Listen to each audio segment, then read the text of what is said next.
முஸ்லீம் என்பதற்காக காவல்துறை அதிகாரி ஒருவரை காவி கொடியுடன் ஊர்வலமாக நடக்க வைத்து காவி கும்பல் ஒன்று வன்முறை செயல் ஒன்றை அரங்கேற்றியுள்ளனர். மகாராஷ்டிராவில் லாத்தூர் மாவட்டத்தில் மராட்டிய மன்னர் சத்ரபதி சிவாஜியின் பிறந்தநாள் விழாவிற்கு ஏற்பாடு செய்து ஒரு சிலர் அந்த பகுதியில் இருக்கும் காவல் நிலையத்திற்கு உள்ளேயும் கொடிகளை கட்ட முயற்சி செய்தனர். அப்போது சப் இன்ஸ்பெக்டராக பணியாற்றும் 56 வயதுடைய ஷேக் யூனிஸ் என்பவர் அதை தடுத்ததால் ஆத்திரமடைந்த அவர்கள் சப் இன்ஸ்பெக்டர் யூனிஸை சாலைக்கு இழுத்து வந்தனர்.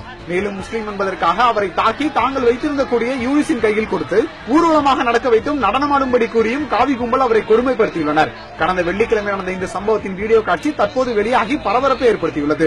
மேலும் இது தொடர்பாக 14 பேரை கைது செய்துள்ளதாக மாநில டிஜிபி பிரவீன் கூறியுள்ளார். இஸ்லாமியர் என்பதற்காக நடத்தப்பட்டுள்ள இந்த சம்பவம் இஸ்லாமியர்களின் பாதுகாப்பை மேலும் கேள்விக்குறியாக்கியிருக்கிறது. இந்திய நாட்டின் கட்டுக்கோப்பு என்பது வெவ்வேறு மக்களிடையிலான ஒற்றுமையிலேயும் அவர்களுக்கான பாதுகாப்பை உறுதிப்படுத்துவதை பொறுத்துதான்.